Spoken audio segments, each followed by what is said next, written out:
everyone, and welcome to the Training in My Life podcast, episode 10. Today we're talking about green spaces and the benefits of being in a park.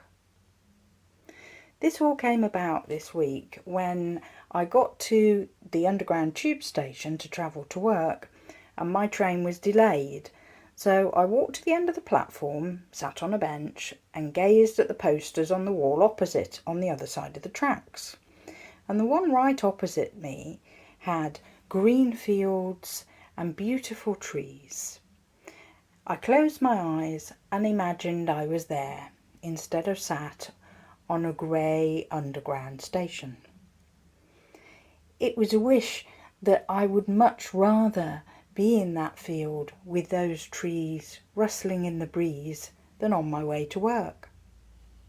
The thing is, a lot of cities have green spaces in them, parks, gardens, squares, and in a new city they will particularly plan that so that people gazing out of office windows can see a space where they might go and eat a sandwich for lunch.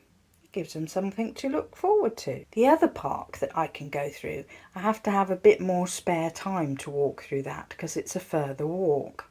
But it has a lovely lake with various ducks and geese on, and then it has a walk through some trees, and there's an exercise park with gym type machines outdoors.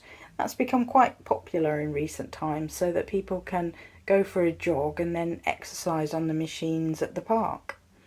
This park is particularly beautiful, and what I always think is a stark contrast is in the distance I can see a flyover, which is a road off above ground with lorries and trucks trundling across, and I think how loud and noisy that must be up there. But in the park it's really peaceful. And quite often there are crows or magpies hopping along at the side of the path. They're looking for odd bits of crumbs people drop when they've been eating, but first thing in the morning they don't find much. Occasionally I'll see a squirrel. Usually early in the morning they might be digging in the ground with their front paws, looking for a nut that they've left hidden away to come back for later. There's no doubt that being in a green space, looking at the nature around us, is mood lifting and does us good. When the stress of the day starts with just getting there, pausing in a green space can recharge your batteries. It's that chill out factor before facing the day. There are many tree-lined streets in London. These are planted in squares of earth spaced out along the pavements. It's useful for shade, and sometimes a bus stop is nearby and it'll shelter people from the rain if they stand under the tree. From where I live, I have to walk 2 streets where there are no trees on the pavement, and then I hit the streets that have them. They're further back from the busy streets. But I must say I like walking that way, and if I have to choose, I always choose the streets with the trees in. They change with all the seasons, the leaves turning yellow, orange, brown and falling off the trees, and then they'll collect in piles on the pavements, and you can kick through them and hear that rustly sound. These trees along the pavements are planted by the Borough Council. There are 32 boroughs in London, which is how widespread London is. And if you live in a borough, you pay them taxes, which pay for things like them taking care of the roads, making sure they fill in potholes. If there's pavements where the slabs are lifted up slightly and you might trip on it, then they'll come along and lift it and cement it and put a new one down. That's as well as maintaining the light bulbs in the street lamps so that if they go out, they'll come along and replace them. They collect the garbage and the recycling. So the taxes that we pay them is spread out amongst a whole load of things that it pays for, but every household will pay to their borough council where they live, and that's how they make enough money to do all these repairs. I always think you're particularly lucky if you follow a route through tree-lined streets to reach a park. It's like getting a taster of what's to come. These green spaces, no matter how small or how big, all serve the same purpose. They just are an escape, a place to relax, just breathe and observe nature around you. They're a wonderful de-stress tool, and people will often look forward to walking through a park in a regular routine where they're going from one place to another. If I've had a particularly stressful day at work, I'll go one stop further on my train home, and I know there's a 10-minute walk to a huge park. And that's the one that featured in my grounding video.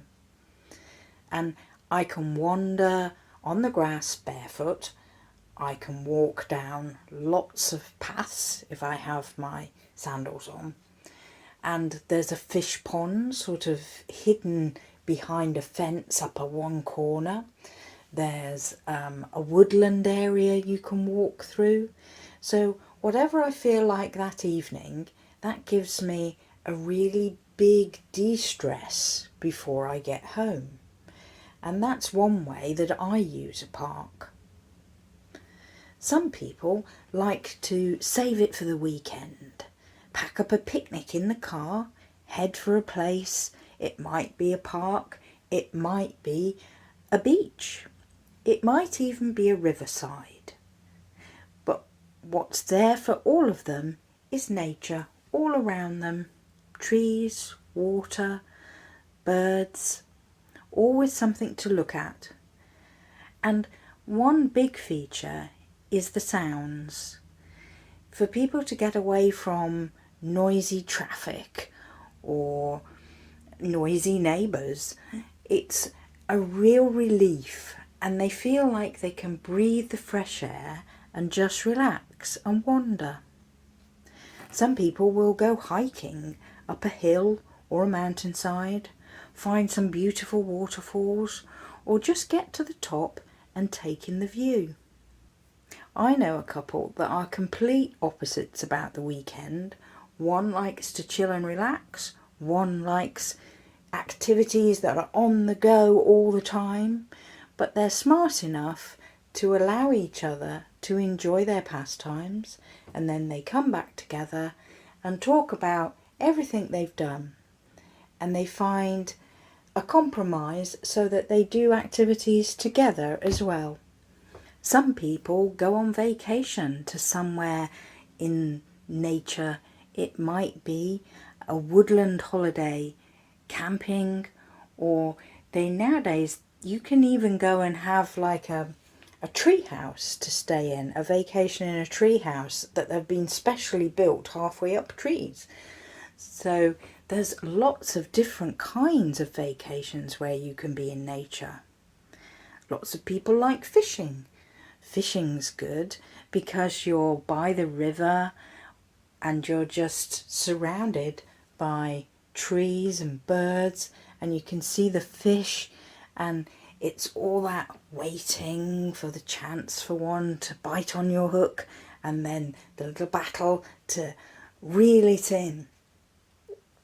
And you might be going to eat it for your dinner as well. There are people that like to go on special nature holidays where they might be whale watching, or they might be swimming with dolphins, or they might be going to an island and seeing some puffins. There's all different types of things in nature that we can explore and enjoy. You might take a vacation to stay at a farm, a working farm where you help out. It'll be hard work, and you might be grooming horses and clearing out the stables, or you might be helping to pick fruit in the fields. There's a lot of fruit picking that goes on, not just for vacations, but that you can go and pick some fruit at a farm and then take your basket and have it weighed and pay for that fruit to take home. Being out in the middle of a field picking fruit, you couldn't be further away from roads and traffic and high-rise buildings. And all that is very mood-lifting, very relaxing. It's just something different, and often the way that we relax is to be in different scenery to our own home or our work environment, and it's just that change that relaxes us and makes us enjoy it so much more.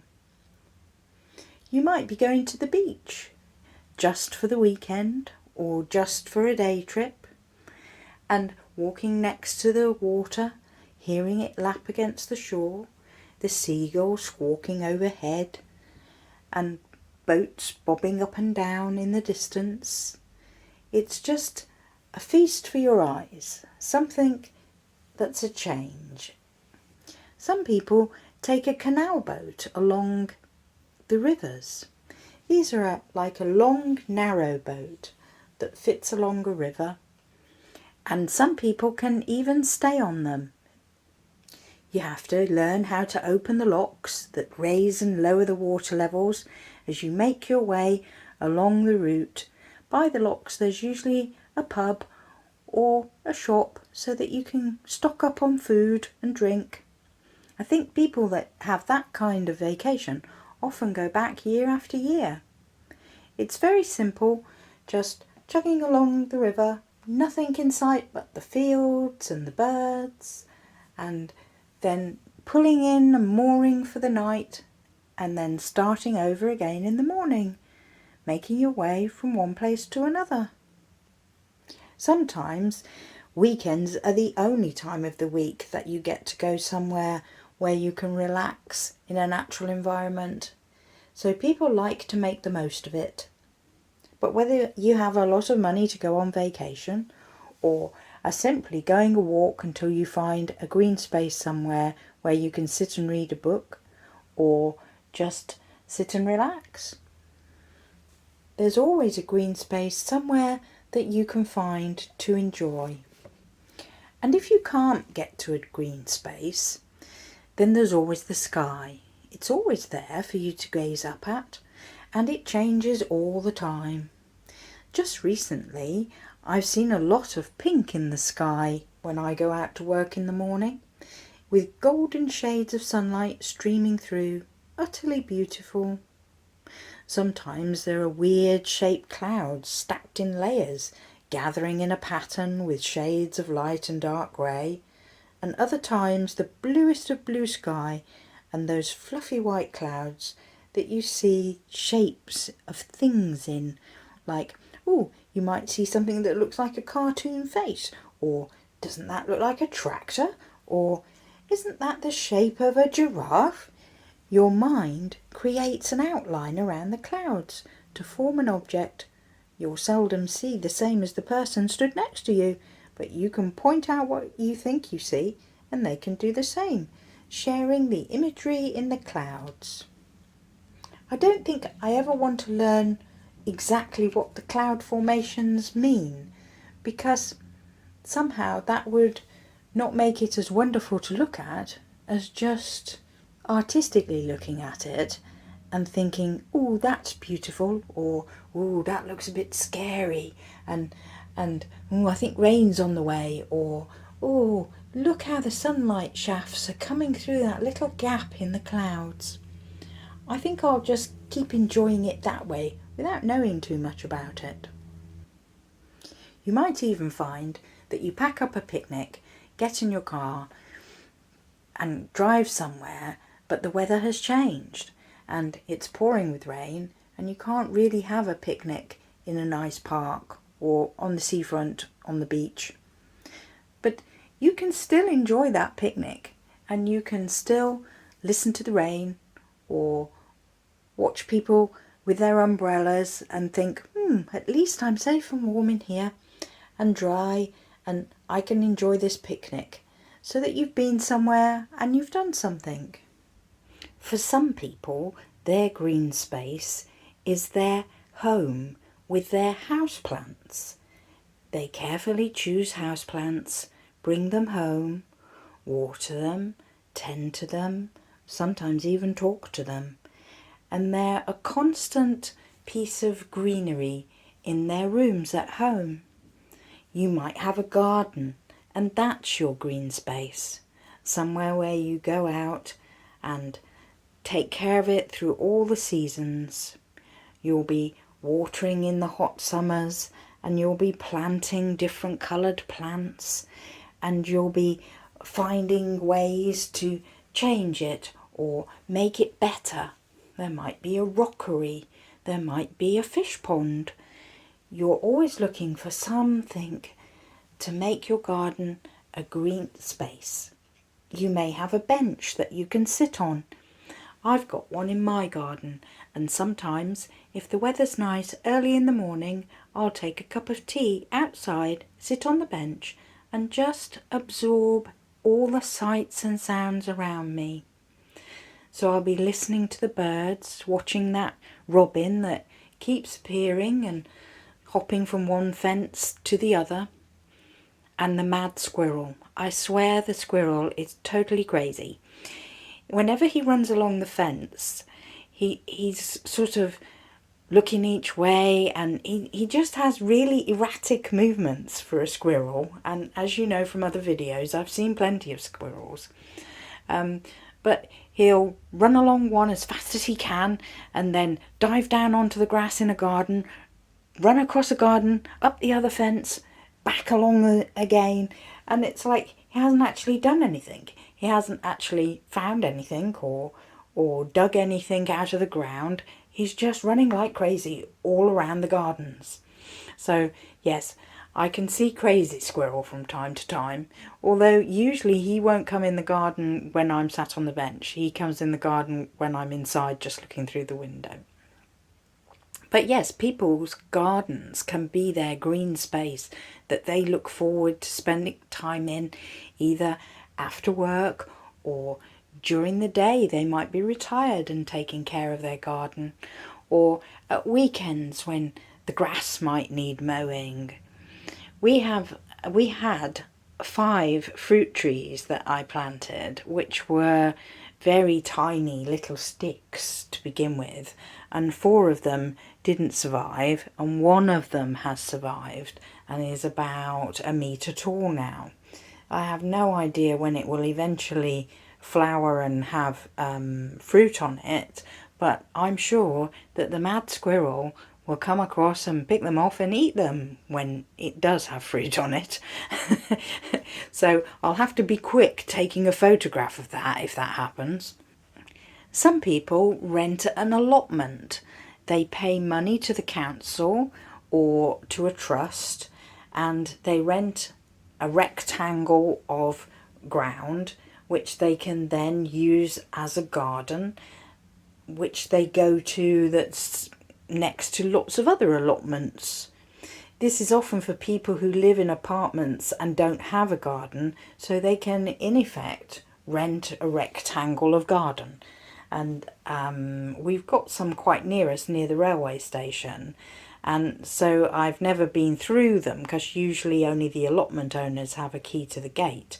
But I can see them from the train as we go past, and they all look very different. Some of them have sheds in so that they've got somewhere to store their tools or make a cup of tea if they brought a flask with them, and sit outside perhaps. But others have dug it so that you can see it's all vegetables, rows and rows of vegetables, and others are growing flowers, and some are doing half and half. But it's their green space that they've rented because they hadn't got one at home. And I think it's lovely that they do that, and sometimes they'll have like an open day when they'll sell some of the vegetables off their patch or some of the flowers off their allotment patch. And it's a way that people can still have that feeling that they have their own garden space. And most borough councils do that, or as I said, some private trusts do the same thing, where it belongs to a trust company, but they will rent it out to anybody who applies for it. They quite often in towns and cities have long waiting lists, because once someone gets one, they don't want to give it away. They want to keep it as long as possible, so they don't come free very often. And if you can't get out, there's always YouTube and lots of videos that are the sound of rain, or the sound of the beach, or all natural sounds, walking through a forest, listening to bird sounds. So you can sit and relax, put your headphones on and key up one of those and just listen. And that will help to relax you too. Well, I hope you enjoyed this week's podcast. Please like, comment, subscribe. Tell me your favourite ways to relax, to de-stress and unwind. I'll see you again next time. Bye for now.